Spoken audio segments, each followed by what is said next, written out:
বাংলাদেশ এর মধ্যে জাতিসংঘের মানবাধিকার কমিশনের একটা মিশন খুলতে চাচ্ছে। হ্যাঁ, সাধারণত এরকম কমিশন আমরা দেখি দুর্বল এবং সহিংসতা প্রবণ দেশগুলোতে। বাংলাদেশে এই শাখা স্থাপনের জন্য এরা এত মরিয়া কেন? সুমি আপা, আপনার অডিওটা একটু মিউট করেন প্লিজ। হ্যাঁ, পুষ্পিতা।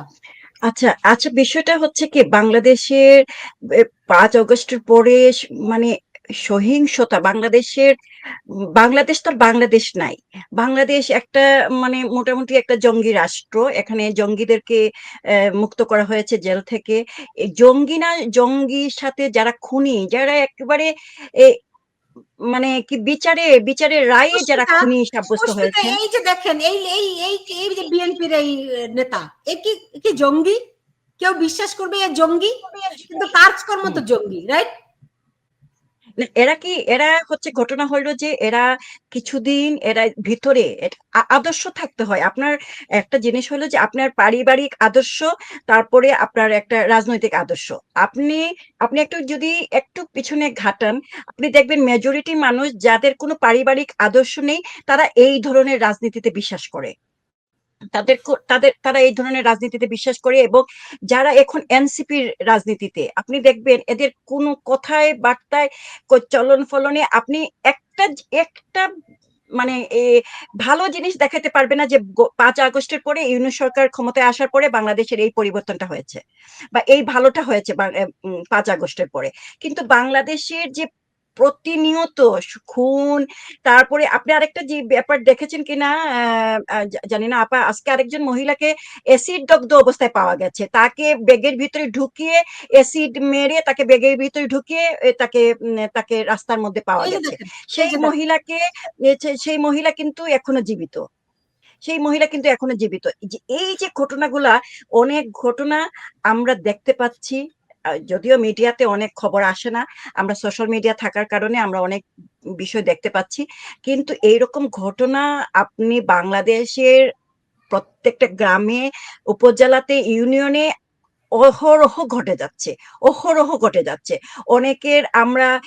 অনেকে লজ্জায় বলতে পারছে না, অনেকে চাচ্ছে না সামনে আসতে, অনেকে আবার বলছে যে চাই না, আমরা কোন রকম খেয়ে পড়ে বাংলাদেশে থাকতে চাই।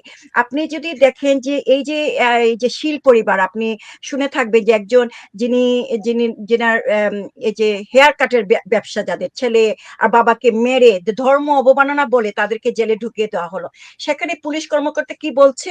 পুলিশ ওখানে দাঁড়িয়ে বলছে, আমি দরকার হলে এমন কেস দিব তার বিরুদ্ধে যে সে জীবনে আর জেল থেকে যাতে বের না হইতে পারে। একজন পুলিশ কর্মকর্তা এই কথাগুলো বলছে। আমরা এগুলা সোশ্যাল মিডিয়াকে দেখতে পাচ্ছি। আমাদের কাজটা হচ্ছে এইগুলা, এই যে অরাজকতাটা বাংলাদেশে হচ্ছে, সেগুলা হচ্ছে এই যে ইউনাইটেড নেশন বলেন বা ইউরোপিয়ান ইউনিয়ন বলেন বা ব্রিটিশ পার্লামেন্ট বলেন, যেখানে হোক আমরা যেখানে সুযোগ পাচ্ছি আমরা সেখানে এগুলো জমা দেওয়ার চেষ্টা করছি। এখন ইউনাইটেড নেশনে আমরা 5 আগস্টের পরে আমি এ পর্যন্ত 3 বার গেছি, এবং যথেষ্ট আমাদের কাজ, আমরা যারা কাজ করছি হিউম্যান রাইটস এর উপরে, আমরা কিন্তু সরাসরি ভিকটিমের সাথে কথা বলছি, আমরা ওখানকার এসপির সাথে কথা বলছি, আমরা লোকাল যারা ইমাম আছেন আমরা ইমামের সাথে কথা বলার চেষ্টা করছি, ওখানে যারা সম্ভ্রান্ত মুসলিম পরিবার আছেন তাদের সাথে কথা বলছি। আমরা কিন্তু ফ্যাক্ট ফাইন্ড, আপনি যেটা আগে বললেন, যারা ফ্যাক্ট ফাইন্ডিং এ গিয়ে বলছে যে এগুলো মিথ্যা তথ্য, কিন্তু আমাদের কাজ হচ্ছে যে এই তথ্যগুলো কালেক্ট করে সমস্ত কালেক্ট এভিডেন্স দিয়ে তখন গিয়ে আমরা ইউনাইটেড নেশনে সেগুলো জমা দিচ্ছি এবং এভিডেন্স সহ জমা দিচ্ছি। কিন্তু বাংলাদেশ সরকার কি বলবে? এগুলো হচ্ছে ইন্ডিয়ার প্রপাগান্ডা। হ্যাঁ, প্রত্যেকটা ঘটনা হচ্ছে কি, আজকে আজকে দেখছি যে মাহফুজ আনাম কলাম লিখেছেন। হ্যাঁ, আজকে না, সরি, এটা পুরনো কলাম। তিনি বলছেন যে বাংলাদেশকে হিন্দু বিদ্বেষী হিসেবে উপস্থাপন করে ভারতীয় মিডিয়ার লাভ কি? আপনি যখন মানে হিন্দু বা সনাতনীদের অধিকারের কথা বলবেন সুমি খান, তখন আপনি এটা ভারত মানে হিন্দু বিদ্বেষী হিসেবে উপস্থাপন করছেন, নাকি আপনি ফ্যাক্ট তুলে ধরছেন? আর আপনি ফ্যাক্ট তুলে ধরলে এটা হিন্দু বিদ্বেষী হয়ে যায়? আপনি বাংলাদেশে নারীরা ধর্ষিত হচ্ছে এই কথা বললে, একটা বিষয় দেখেন, মানে এই যে এই সমস্ত কথা বলে 2 সপ্তাহ আগে আমি এখানে সুলতানা যেটা বলছেন আপনি, আমি এই জায়গায় পুরোপুরি একমত আপনার সাথে। যে কারণ যদি তিনি একজন সম্পাদক এবং তিনি একজন মালিকও বটে, তাহলে ডেইলি স্টারের মতো পত্রিকার এবং তার স্ত্রীর একটি এনজিও আছে মানুষের জন্য ফাউন্ডেশন, এই যে নারী, যে ভূপেন হাজারিকার ভাষায় যদি বলি, মানুষ মানুষকে পণ্য করে, মানুষ মানুষকে জীবিকা করে। আজকে মাহফুজা নাম, তার ওয়াইফ বলেন, মহিলা পরিষদ বলেন, আজকে প্রথম আলো বলেন, তাদের সবার পণ্য আর জীবিকা হচ্ছি আমরা নারীরা, সনাতন ধর্মাবলম্বীরা। আপনি মনে থাকবে আপনার 2007-এর পরে যে ইলেকশনের সময়ে প্রথম আলো একজন হিন্দু নারীর শাখা দেওয়া ছবি দিয়ে একটা বিকৃত একটা ছবি, ফটোশপ করে একটা ছবি দিয়েছিল, যেটা অনেক বড় রকমের অঘটন ঘটেছিল। বরাবরই এই দুইটা পত্রিকার ভূমিকা আমরা দেখেছি, যে তারা একদিকে বলেন যে তারা গণমাধ্যমের একটা স্বাধীনতায় বিশ্বাস করেন, আবার আরেক দিকে দেখছি ওনারা সংখ্যালঘু নিপীড়নের ব্যাপারগুলো আড়াল করার মধ্যেই নাকি সাংবাদিকতা। তাহলে যে ঘটনাগুলো হয়ে যাচ্ছে, এবং খুব ছোট করে, আপনার মানে অডিওটা খুবই ডিস্টার্বিং, আপনার অডিওটা একটু ঠিক করে কথা বলেন না প্লিজ। সুমি আপু, আপনার ফোনটা অফ করে দিলে ঠিক হয়ে যাবে। মানে ফোনকে ডিস্টার্ব করছে। আপনার হেডফোন খুলে কথা বলেন। না, আমার হেডফোন নাই, কিন্তু ফোনে বোধহয় কানেকশন হয়েছিল। এখন কি শোনা যাচ্ছে? এখন ঠিক আছে। তো তাহলে ফোনে ঠিকই ধরেছে, ফোনের সাথে বোধহয় না, কানেকশন। এখন আবার এটা কোনোভাবে মানে ইকো হয়, কথা কিছু শুনতে পাই না। ইকো কেন হচ্ছে এটা আমার মনে হচ্ছিল সমস্যা। আচ্ছা, আমি আপনার কাছে আবার ফিরবো। পুষ্পিতা, যদি আমাকে একটু বলেন যে এখান থেকে এখন মানে আপনারা আন্তর্জাতিক অঙ্গনের জিনিসগুলো কিভাবে করে তুলে ধরছেন, কারণ বাংলাদেশের মানুষ they really need help. Bangladesh এখন দেখেন, এই যে সুলতানা আপা, আপনারা যে কাজগুলো করছেন, আই মাস্ট স্যালিউট ইউ। আমি আপনার এই কথাগুলো সবসময় শুনে থাকি, প্রত্যেকদিন সকালে শুনে থাকি কাজে যাওয়ার সময়। এইগুলা হচ্ছে কি, এই যে আপনারা যে কাজগুলো করছেন, এইটা হচ্ছে আসল কাজ বাংলাদেশের জন্য। এই যে তুলে ধরা, মানুষের মধ্যে অ্যাওয়ারনেস ক্রিয়েট করা, বাংলা বিশ্বকে জানিয়ে দেওয়া, এগুলো হচ্ছে আসল কাজ।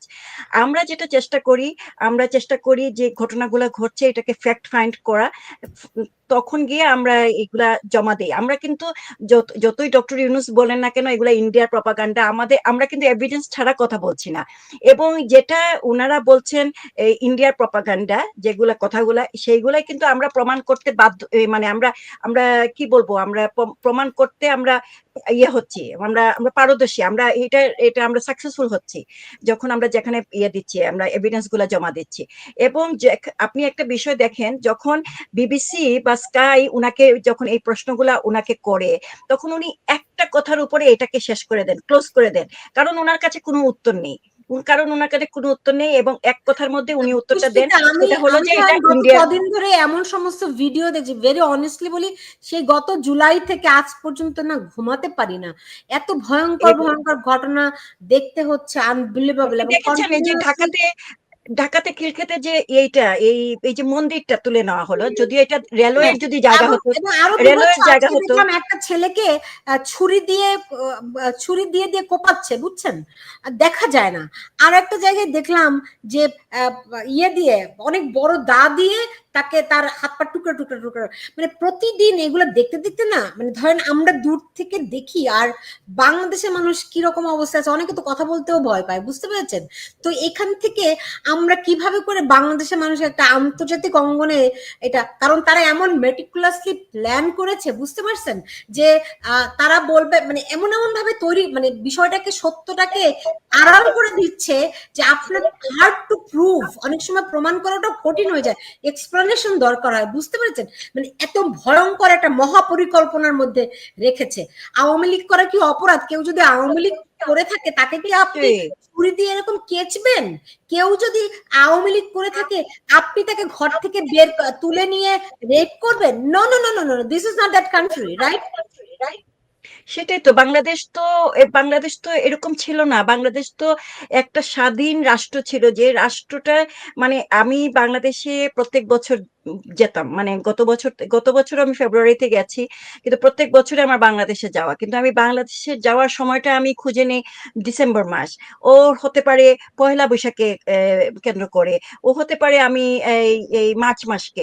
বাংলাদেশকে গেলে বাংলাদেশ মনে হতো যে একটা এত সুন্দর, এত এগিয়ে যাওয়া। এবং তারপরেও বাংলাদেশের প্রতিটা জায়গাতে শেখ হাসিনার সরকার থাকাকালীনও হিন্দুদের উপরে অনেক নির্যাতন হয়েছে, অনেক মাইনরিটি অ্যাটাক হয়েছে, অনেক রেপ কেস আমাদের কাছে ছিল। আমি সেই জন্য আমার চেষ্টা থাকতো যে ভিকটিমের সাথে সরাসরি দেখা করা, তো ভিকটিমের সাথে দেখা করতে গিয়ে এত এত প্রত্যন্ত অঞ্চলে আমি গেছি, প্রত্যেকটা জায়গা, প্রত্যেকটা রাস্তাঘাট এত উন্নত হয়েছিল শেখ হাসিনার সরকারের সময়। মানে আমার নিজেরই খুব ভালো লাগতো যে বাংলাদেশ এরকম একটা জায়গাতে পৌঁছে গেছে।